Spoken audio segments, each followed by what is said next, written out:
So here's a quick introduction to science lesson. And I think most of the time when I ask people if they enjoy science or if they like science, most people have kind of this look.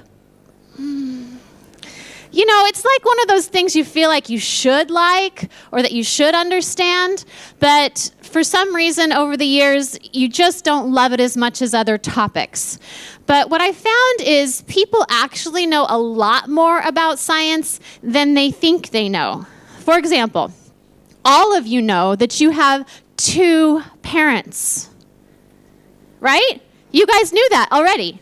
See? So you actually know things that are inherent to you about science, and especially about DNA inheritance, that maybe you didn't know that you already knew. So because we all have 2 parents, I'm sorry, we're going to keep going. Because we all have 2 parents, that means you got half of your DNA from your mom and half of your DNA from your dad. But because they got half from their parents, who got half from their parents, who got half from their parents, you are just a walking, living, breathing DNA record of your ancestors. And that is like a full history in genetics that you would have paid thousands of dollars for in college. So I just saved you a lot of time and money because this is really all you need to know about DNA inheritance. You are a record of them. So all we do with genetic genealogy is pull out of you that record and present it to you in a way that helps you understand what you need to do next to find those people in your family history. Now, when we take this test, we get 2 different kinds of results. You get results that link you to other people. These are other people who've taken a DNA test at MyHeritage. They've done the whole same rigmarole that you have. They've done the cheek swab, they've returned it, and they get results linking them to you. You also get results that link you to other places. These are the ethnicity results, and exciting new up-and-coming results are coming to an inbox near you really soon, right? He nods. Yes, really soon. All right. Those ethnicity results are based on 3 factors. The 3 factors are your reference populations, the people that MyHeritage is comparing you against, something I call fancy math, and timing. Now, if we're looking at reference populations, currently, the reference populations at MyHeritage are based on 90 million MyHeritage users, which they're able to see their origins based on their family trees.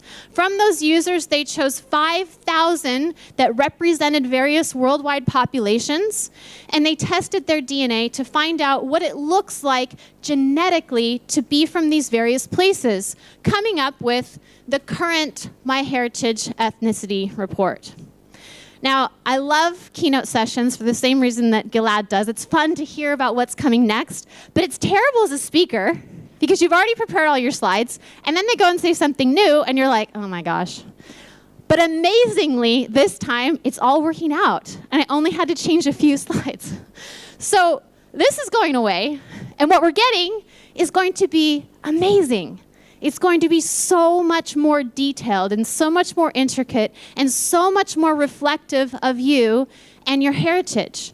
And I'm excited to see where this is all coming together. But I'm even more excited to see that besides just working on new reference populations, MyHeritage is taking into account the fancy math. Because fancy math is key to this whole process. In fact, and again, it's pretty amazing when you're sitting in the keynote and the speaker actually announces something you'd already planned to talk about, which is precision and recall. These are extremely important factors in our ethnicity results. So let's talk precision and recall. So you can think of recall like this big megaphone.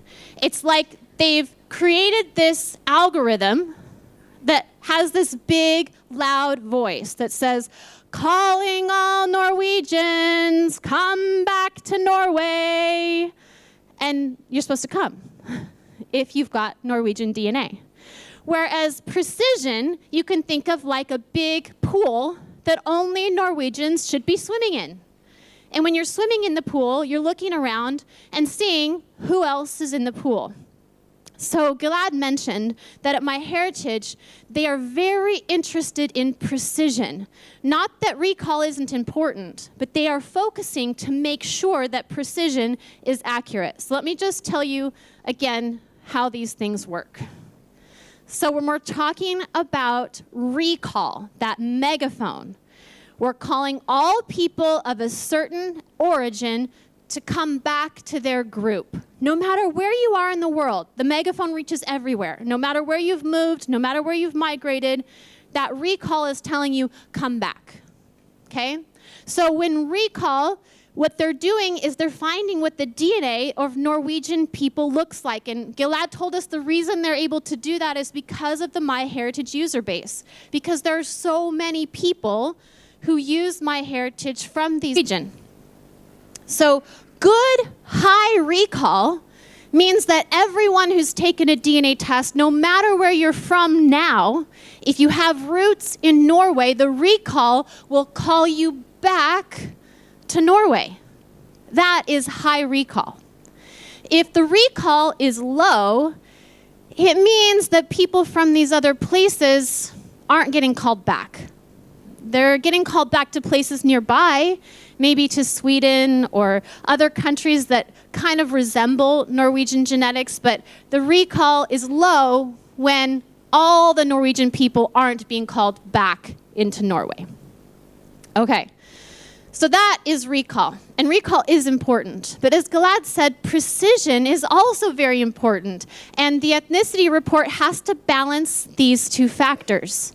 So precision, again, is the pool. When you look around at the people who've been called back to Norway, are they all Norwegian or not? So you're looking around in the pool, and high precision, there we go, high precision means that in your pool, oh, I have a pointer, check this out. There we go. Whew. We have a pool. And in that pool, you can see are all these Norwegians. There's a little UK in there and a little bit of German, maybe a little bit of Italian. But for the most part, the precision in the pool is excellent. We have mostly just Norwegians. Now, Gilad said what they're going to be reporting to us is a 90% precision rate, which means only 10% of the people in the pool aren't Norwegian. That's a very high, very good, and very ambitious precision rate, okay? Now, you can see these other pools. What would you say this one is over here? What's this pool? Yeah, Italian, right? And this one over here? For the UK, right? This is how precision should look. It will never be 100%. That's just not the way math works. We want it to be, we would love it to be, and it can recall you get.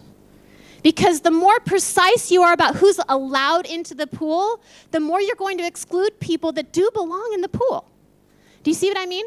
Do you see how you have to balance those two factors of precision and recall in order to get the results that you want?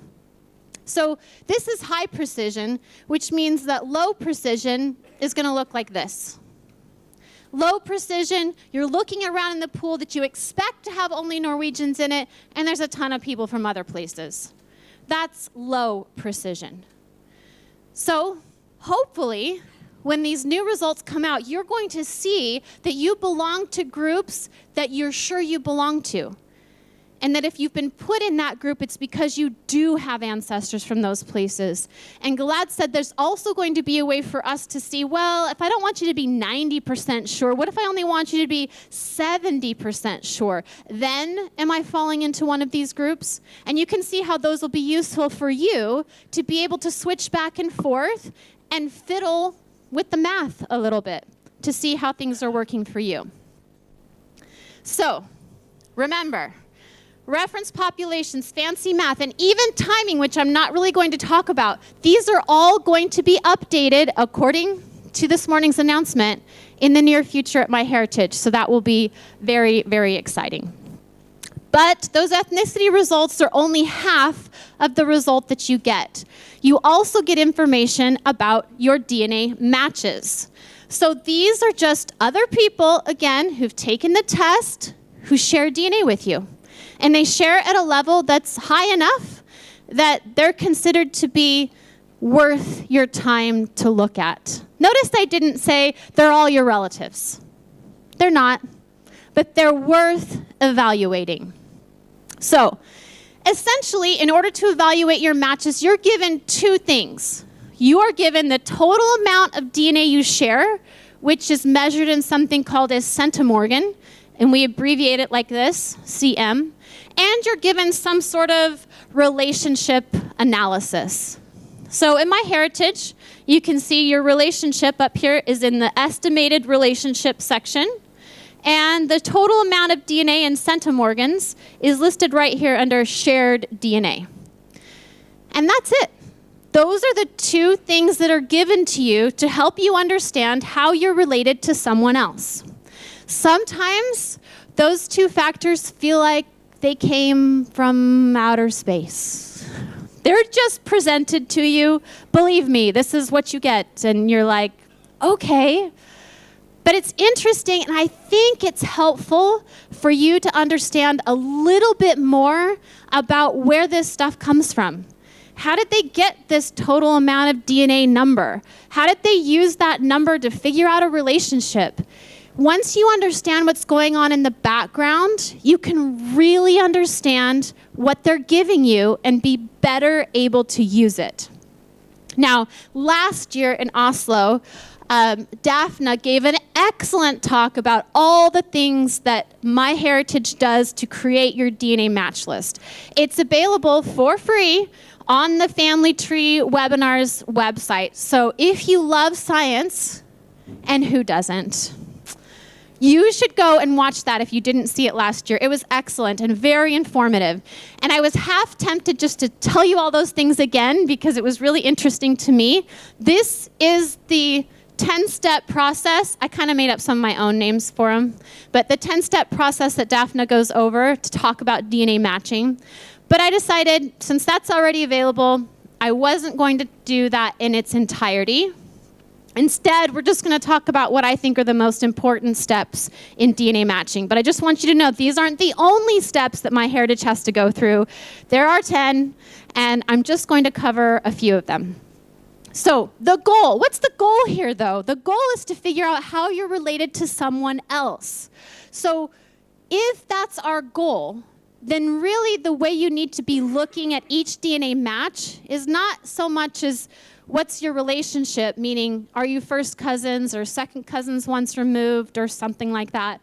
But really what you're trying to figure out is which generation in your matches chart should you start looking for your common ancestor. This is really what you want to know. You want to be able to look at your matches family chart and ask which generation in this chart holds our common ancestor. Once you know that, you'll be able to look at the chart and say, okay, how much more genealogy do I need to do for this person? Because really, so much of genetic genealogy is genealogy. And a lot of times, it's not our own. It's other people's. Because you've gone as far as you can on your own. Now you're turning to DNA to help you, and you found a match. Isn't that exciting?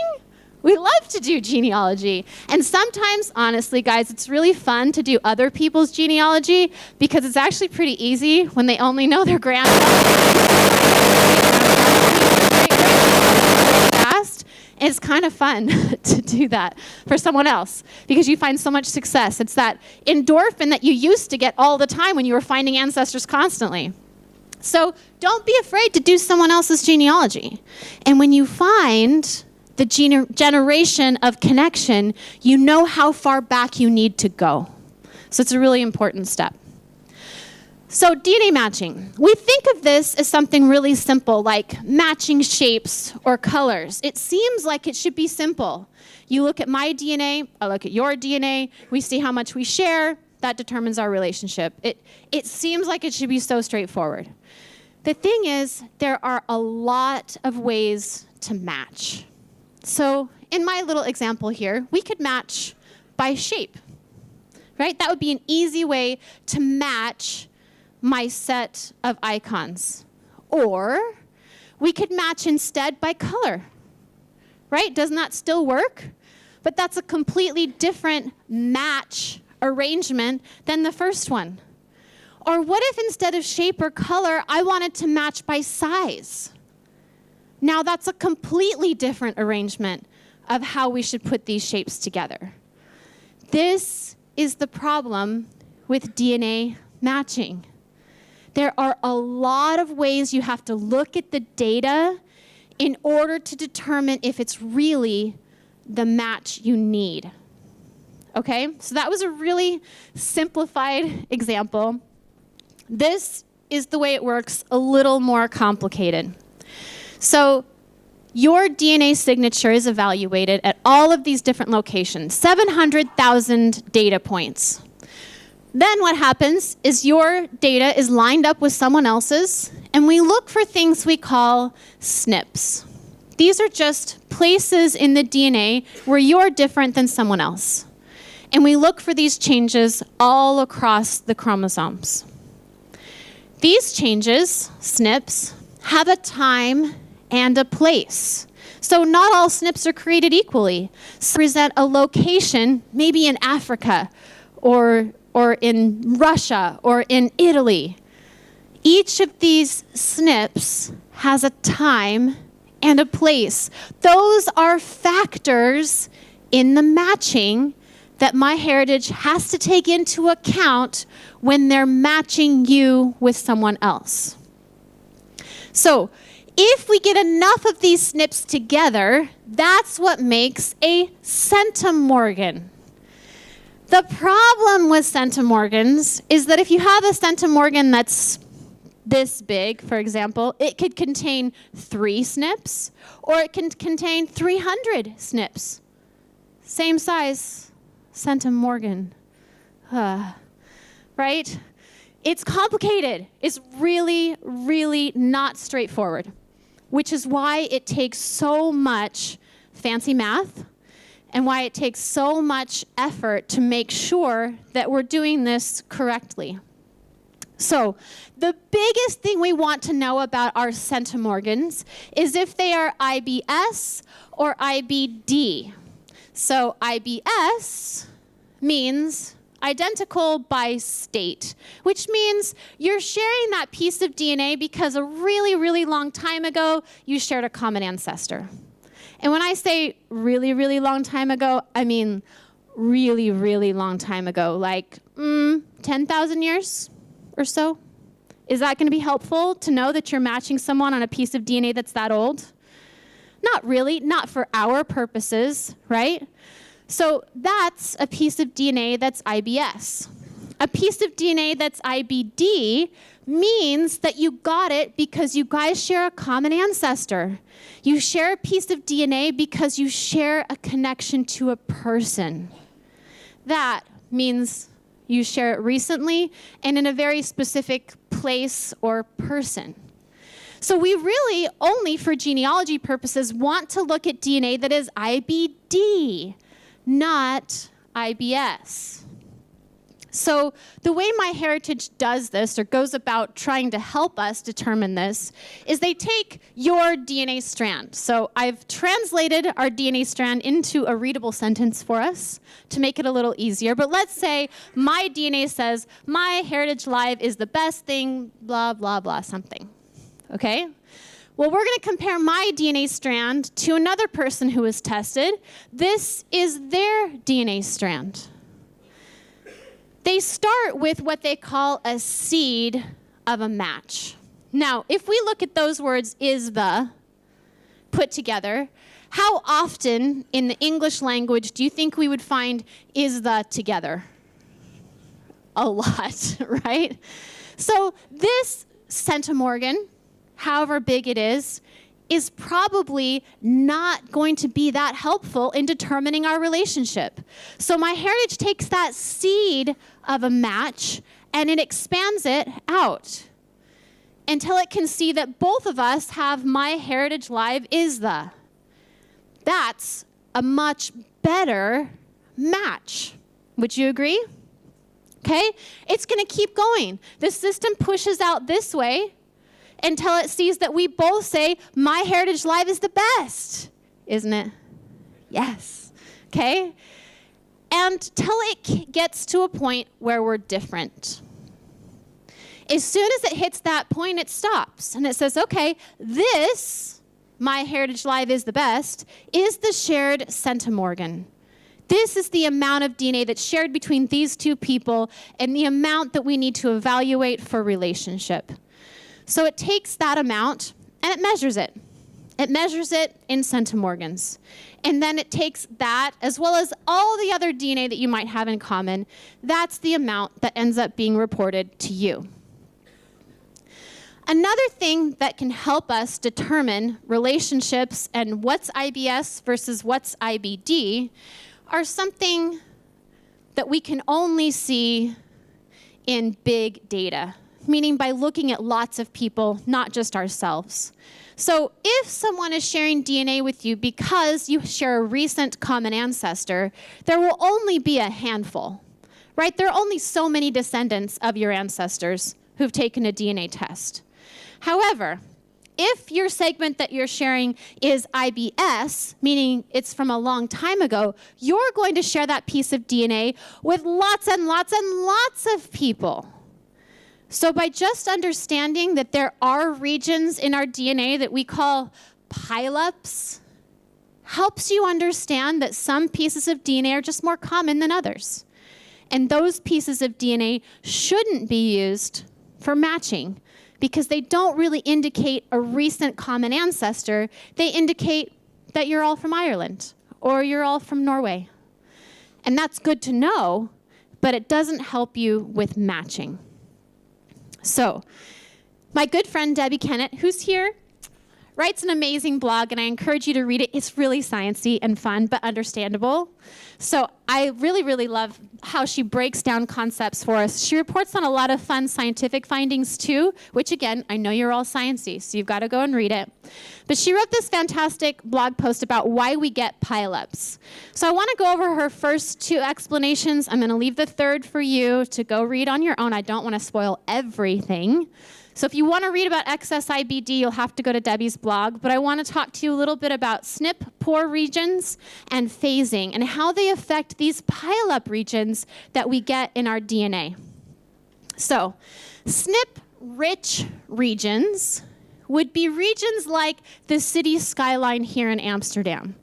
Pretty much anywhere around the world you go, if you showed them this picture and they had any experience at all with Amsterdam, they would know this is where we are. After all, we see a windmill, we see the church, we see bridges.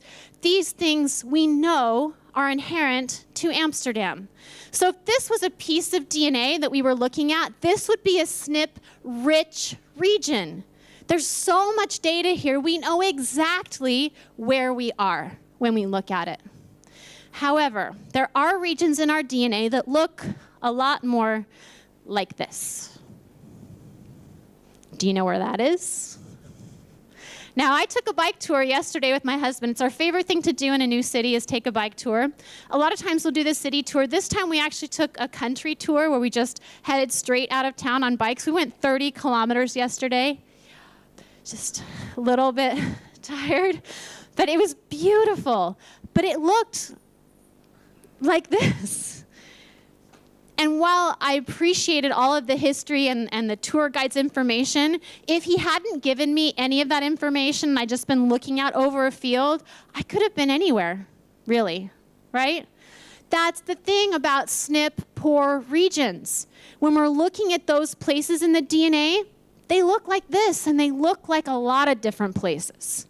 They aren't good at telling us the information that we want to know, the information about how we're connected to other people.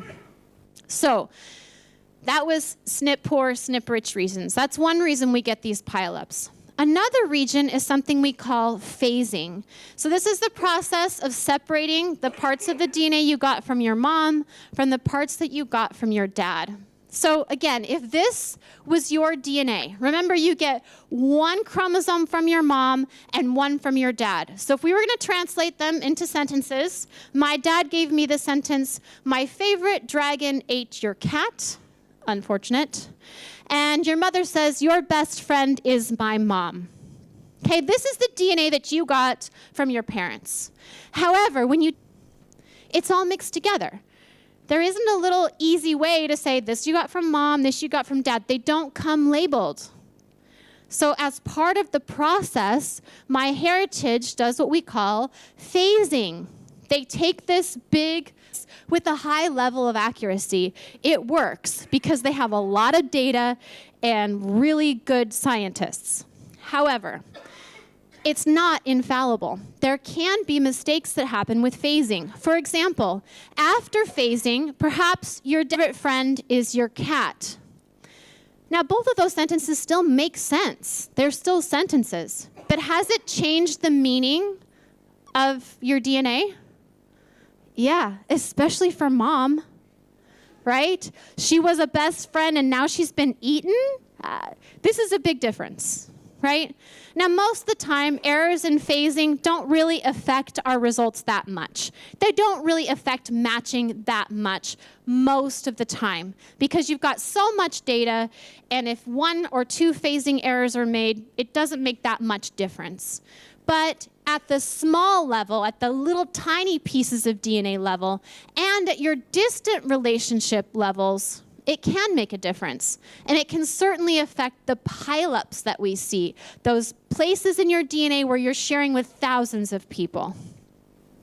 So, in matching, we have to worry about things like IBS and IBD. We have to worry about pileups. We have to worry about phasing. And these are all things that MyHeritage is worried about. And they're putting into place various practices, and they're updating, and they're learning, and they're trying to make this better.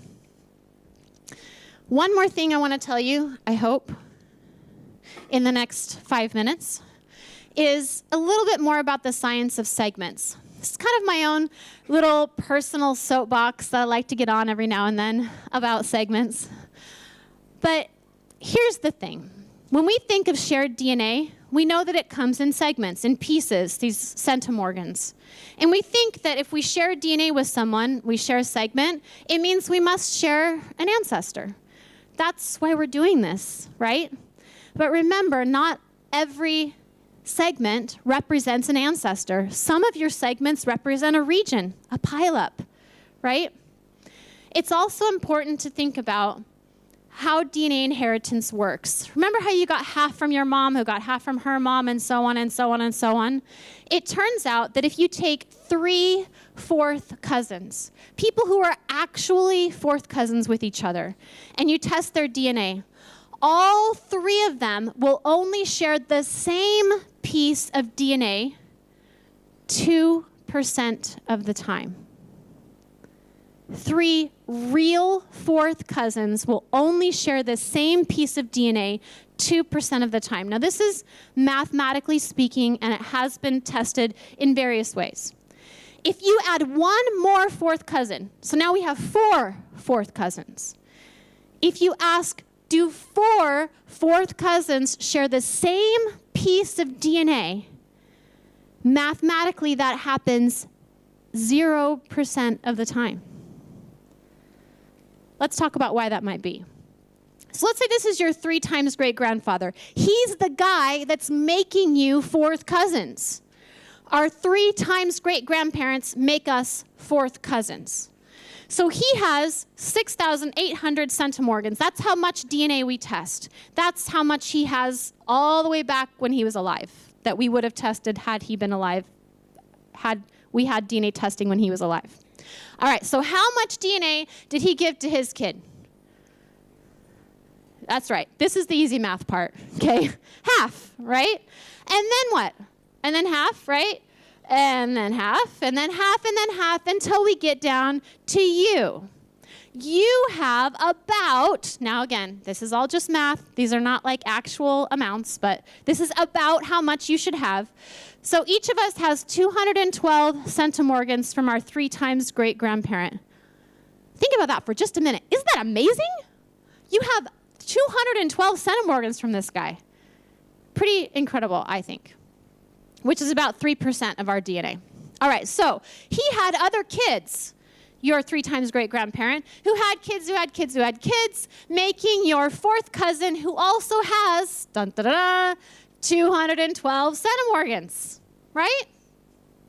But is it the same 212?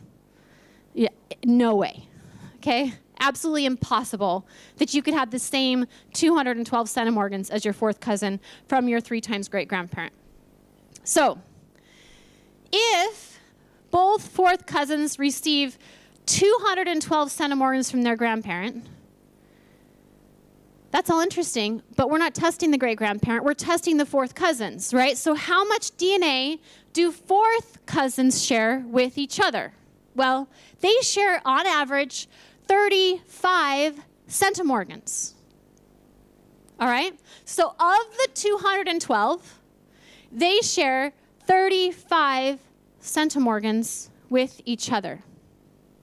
So, most of the time, as I've looked at the data shared by 4th cousins, most of the time 4th cousins share one nice big piece of DNA. I'm going to call it right here 25 centimorgans on chromosome 4. That's the piece they share.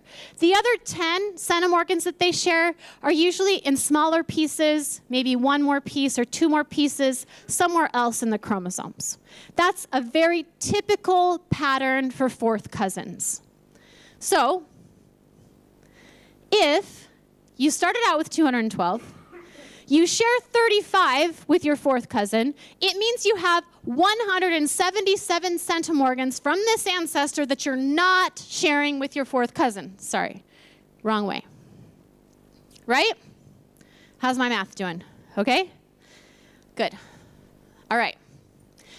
So because your ancestor has had lots and lots and lots of descendants, if we were to test all of them and do this same thing, would we expect them all to share this 25 centimorgan piece on chromosome 4? No, that doesn't make sense, right? Of the 212 centimorgans you have with this guy, we would expect other 4th cousins to be sharing other pieces of DNA. That makes sense. And that is what happens. So we mistakenly look at a group of 4th cousins who are all sharing the same piece of DNA, and we're like, oh, we must all be related to the same ancestor. But that doesn't make sense. It really, really doesn't make sense. So, there are 126 groups of 3 cousins that share the same piece of DNA. So if we were to take all of the math and calculate it all out, we would find 126 groups of 3 that share the same piece of DNA. But if we add groups of 5 to that, there are 0. So if you are seeing 4, 5, 6, 7, 15 people who share the same piece of DNA with you, that does not mean that you share the same ancestor. You might, but that's not why. Does that make sense? So at MyHeritage, they have a great chromosome browser, and it tells you things like if people are sharing the same piece of DNA. We're going to talk about this a little bit more tomorrow in my lecture, but if you see a bunch of people who are who you know is a relative from that piece of DNA, is that what that means? What it means is you got to check the genealogy. Don't let DNA, especially small pieces like this, dictate your relationships. If you're seeing lots of people sharing, more likely than not, it's a pileup. It means that you're all Norwegian or you're all Italian. It doesn't mean that you all share the same exact ancestor. So be careful with segments. They can be fun and they are super sciencey. but they can be misleading, especially if you use them the wrong way. So that's my segment soapbox. So I just have one quick story to tell you before I let you go to lunch. It's always hard to be the right before lunch speaker because then everybody's like, getting hungry. But this is a good story. I think you'll like it. So I tell you all of this scientific information because I do think it's helpful to understand what's going on behind the scenes so that when you see your DNA matches, you know where they're coming from. It's not some abyss. It's understandable scientific method. But that's not the point. The point is the story that you find in the data. It's the matches that you make. I was talking with the lady after a conference I gave, and she was I think she was 92, actually. And she was very sweet, and she was telling me her experience with DNA matches. She had found a DNA match, and it turned out that it was a very close DNA match. And it's always a little bit exciting when you get that close DNA match. And so she began to research in her very DNA savvy way. This one was amazing, 92, doing DNA. She was awesome. Well, she started to remember scenes from her past when she was about 15. When she was 15, her older sister had just moved out of the house. She was living in Southern California, and she thought her sister was the most beautiful girl she'd ever known. She worshiped and idolized her sister. It was really hard when she moved out. One day, she was rummaging around in her dad's study, which she's not supposed to do, and she came across a letter from her sister. And she thought, what? Nobody showed me this letter. I love getting news from my sister. So she opens it right up and begins to read and immediately wishes that she hadn't. Her sister was pleading with her father for help. She had gotten pregnant and needed assistance. So this 15-year-old girl just folded up the letter, put it back in the desk, walked out of the office, and never talked to anyone about it ever. But later, when she was in her mid-20s, she was helping her sister move out of an apartment, and she was sorting through all of these pictures, lots of family pictures. And even at that time, she was the family genealogist, and her sister said, why don't you just take all of those? I don't want them. She's like, really? Great. So she starts looking through them, and she's seeing all these pictures of her family, and she comes across this picture of a man, and she remembered the man instantly. It was the man that her sister had been dating all those years ago when she had found that letter. And she remembered the boy, of course, because he was really handsome. And then here was her perfect sister with this really handsome boyfriend. All she wanted to do was grow up. And she showed her sister the picture, and she said, do you want to keep this? And her sister said, no, I don't. Just right away, no. And so she thought about throwing it away. But instead, she turned it over, and on the back, she said, now tell me again, what was his name? She writes down his name. What was his birth date? She writes as much information as her sister could remember on the back of that photo. And she kept it. And over the years, as she went through all of her stuff, moving, and through the course of, 60 years, she kept the photo with all that information she'd written on the back. And now she had a DNA match, close enough to be a nephew.